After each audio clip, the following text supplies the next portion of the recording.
Shalom shalom, Yesu ashimwe, Imana ishimwe kubw'iyi platform, Imana ishimwe kubwa Bread of Life, Imana ishimwe kubwa Madame Bijou wantumiye kugira ngo mbashe kubagezaho iyi testimony, buno buhamya bwanje nuko bimeze. Hanyuma amazina yanje ndi Jacques Uwimana, narakijijwe, ndakijijwe kandi nzakomeza gukizwa.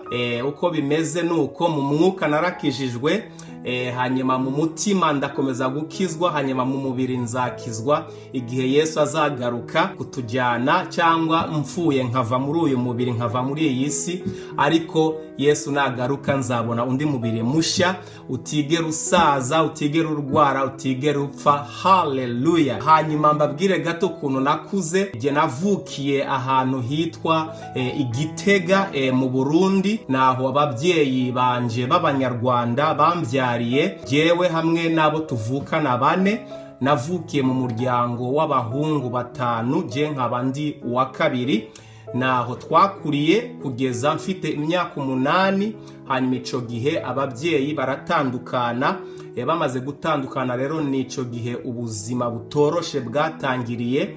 Hanyuma mama ahita ajyana barumuna banje batatu mu Kirundo aho nyina yabaga. Hanyuma papa nawe ajyana jewe hamwe na John i Bujumbura, aratumanukana i Bujumbura, tujya kubana n'umugore wiwe wundi yari afite. Nico gihe rero ubuzima bwo muri city bwatangiriye i Bujumbura, ntabwo bwari bworoshye haba na gato. Basi turakomeza gutyo. Hanyuma icyanteye gukizwa igihe nari mfite imyaka 20, nisanze urazi abajene ibintu usanga baguyemo, kuko ubu urarebesha amaso ibyo abandi bajene bakora, ukavuga uti ariko buriya je sinabikora, ko mbona bameze nk'abarimwo kumererwa neza, baryohewe, mbese bya bintu bya ambiance. Ariko rero nisangane muri groupe yitwa Abasande Fete, ababaye mu Burundi murayizi. Hanyuma nabo nico gihe natangiye ibintu bya drogue, byo kunywa urumogi. Bana mbimaramwo imyaka 4 yose kabisa, buri munsi ndi high muri ayo madrogue kabisa ya cannabis. Ibintu ntabwo byari bimeze neza kabisa, birahinduka. Ariko ubwo ngubwo uko byari bimeze kose nari nzi ngo ndi umukristo, kuko chaque dimanche naragendaga kuri kiliziya aho papa yandeze anjyana. Nubwo nabandi high muri ayo madrogue n'ibiki byose, wasangaga nitwa mbese umukristo w'umukatolika mbese. Ariko rero ubwo buzima ntabwo bwari bumeze neza cyane.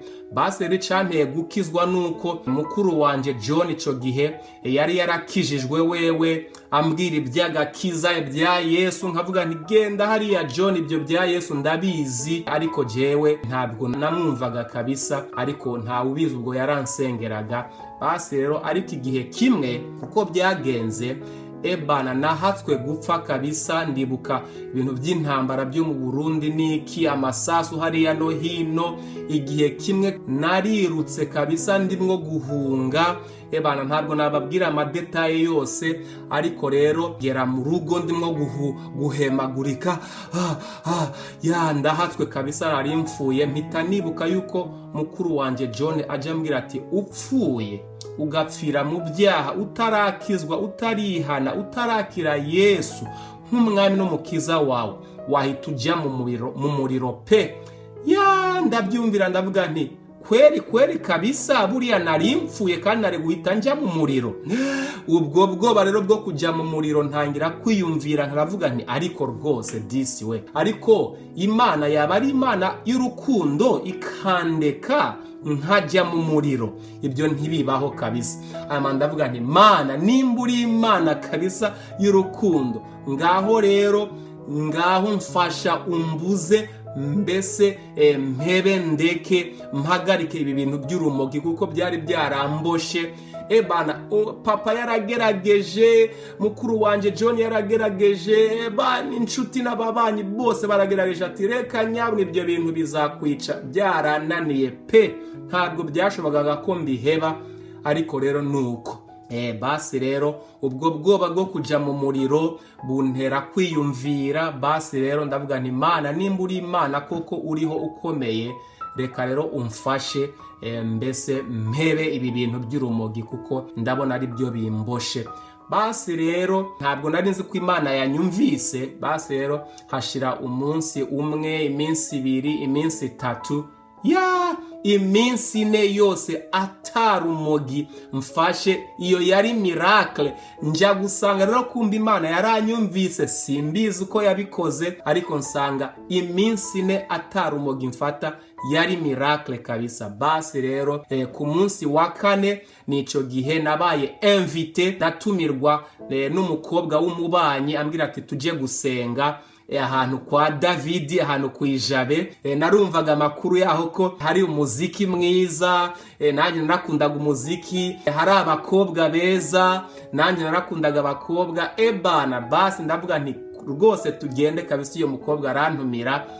Icyo gihe iyo dimanche hakugenda kuri kiliziya narimenyereye ahantu bita kuri Saint Michel, mpita ngenda rero kwa David. Ariko icyo gihe ntabwo ari David twahahuriye, nubwo ari we wigishije icyo gihe, ariko ni Yesu twahahuriye. Basi bana aravuga ubutumwa bworoheje bwiza ati nimuza barushe n'abaremerewe kuri Yesu arabaruhura. Bana ubutumwa buri simple, arexplica, aravuga ibintu nkumva nigiye arimo kubwira rwose. Bana agiye kurangiza arahamagara abashaka gukizwa. Benshi baraza, ariko nari nzi ngo yarangije. Aravuga ati avako nsenga hari uwundi muntu wicaye hano aribaza ati ngende cyangwa si ngende. Yesu araguhamagara, azakubohora, uboshwe n'urumogi n'ibiki byinshi. Aravuga byinshi, umutima wanje urasimba. Ndavuga nti ariko rwose ninde wamubwiye amakuru yanje? Ariko rwose nja kwisanga nahagurutse rero nagiye. Abantu barakoha amashi kuko bari banzi nka Jacques wundi w'umudroge. Basi rero icyo gihe bana aradusengera, ndakira Yesu umwami n'umukiza wanje. Uwo munsi numva nuzuye amahoro, nuzuye umunezero ntazi ukuntu nakwesplika. Urazi bya bindi urumogi rwaguhagarara byitwa amahayi, bikakuzamukana bikakujyana ahantu.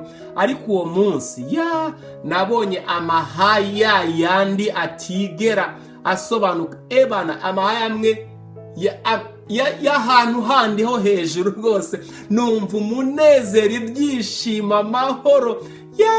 Bana biranyuzura pe. Basi rero uwo munsi ndabohoka urumogi. Bana mpinduka umuntu mushasha pe. Kuva uwo mwanya nta kindi nashakaga atari kubwira abantu ibya Yesu. Nibyo rero cyahise kimbaho, nubwo ndahinduka pe, mba umuntu mushasha. Wow, bana ubuzima bwanje burahinduka pe. Umuryango wanje wabyakiriye neza kabisa. Mukuru wanje John uhita wibaza ukuntu byamushimishije. Bana abansengeraga bose ubwo byarabashimishije. Kubera rero nari nkiri umusore, ntabwo byari byoroshe. Kubera ukiri umusore hari ibintu byinshi bikomeza kugukwega, bikwega amaso, bikwega amatwi, byinshi, ntabwo byari byoroshe. Aho nasengeraga rero haramfashije kwa David ko hari abasore benshi bakunda Yesu.